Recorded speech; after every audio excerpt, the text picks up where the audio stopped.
हरिद्वार की चंडी घाट पर 4 नवंबर से गंगा उत्सव शुरू होने जा रहा है। राष्ट्रीय स्वच्छ गंगा मिशन के तहत ये आयोजन लगातार 8वीं साल हो रहा है। इस साल यह उत्सव गंगा नदी के संरक्षण की दास्तां बयां करेगा।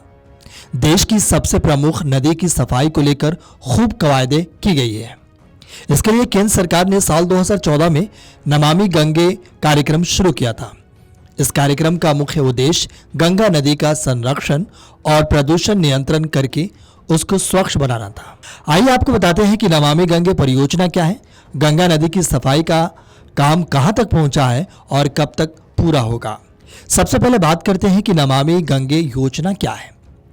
दरअसल केंद्र सरकार ने 10 जुलाई 2014 को संसद में पेश किए बजट में नमामि गंगे परियोजना शुरू करने का ऐलान किया था।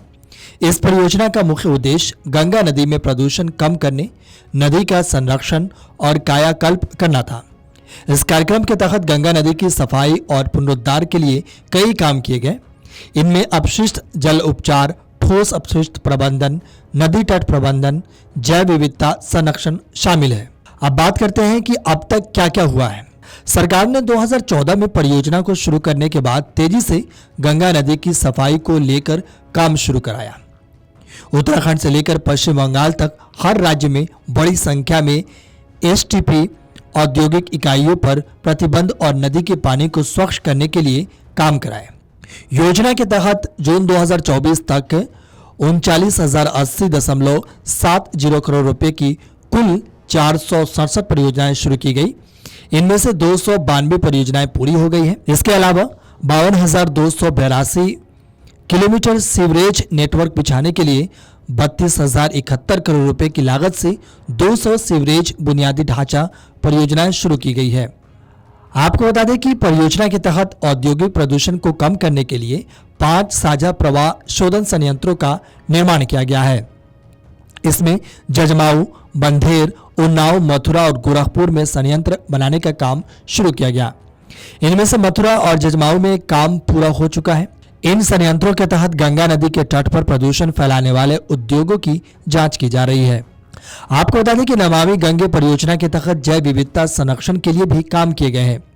केंद्रीय अंतर्देशीय मत्स्य अनुसंधान संस्थान ने मछलियों और डॉल्फिन के संरक्षण के लिए पहल की। भारतीय वन्य जीवन संस्थान और वन विभाग ने डॉल्फिन, आर्ट्स, हिल्सा, कछुए और घड़ियालों के बचाव के लिए काम किए। इस नदी में इनकी आबादी में इजाफा हुआ।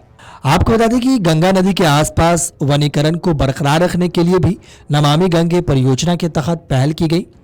इनमें लगभग 347 करोड़ रुपए से 31,494 हेक्टेयर क्षेत्र पर वनीकरण किया गया। आपको बता दें कि मिट्टी के कटाव को रोकने के लिए पौधारोपण, जन जागरूकता और जैव विविधता की निगरानी के लिए उत्तर प्रदेश में गंगा कार्यबल बनाया गया। इसके तहत 45,000 गंगा दूत, 2,900 गंगा प्रहरी, 700 गंगा मित्र बनाए गए हैं। 5 राज्यों में गंगा तट के गांवों को खुले में शौच मुक्त घोषित किया गया है। Video desk amarujala.com। अगर आप ये वीडियो YouTube पर देख रहे हैं तो हमारे चैनल को सब्सक्राइब कर बेल आइकन दबाएं और Facebook पर देख रहे हैं तो हमारे पेज को लाइक करें। 8 मिलियन प्लस सब्सक्राइबर, आपके इस भरोसे के लिए बहुत धन्यवाद।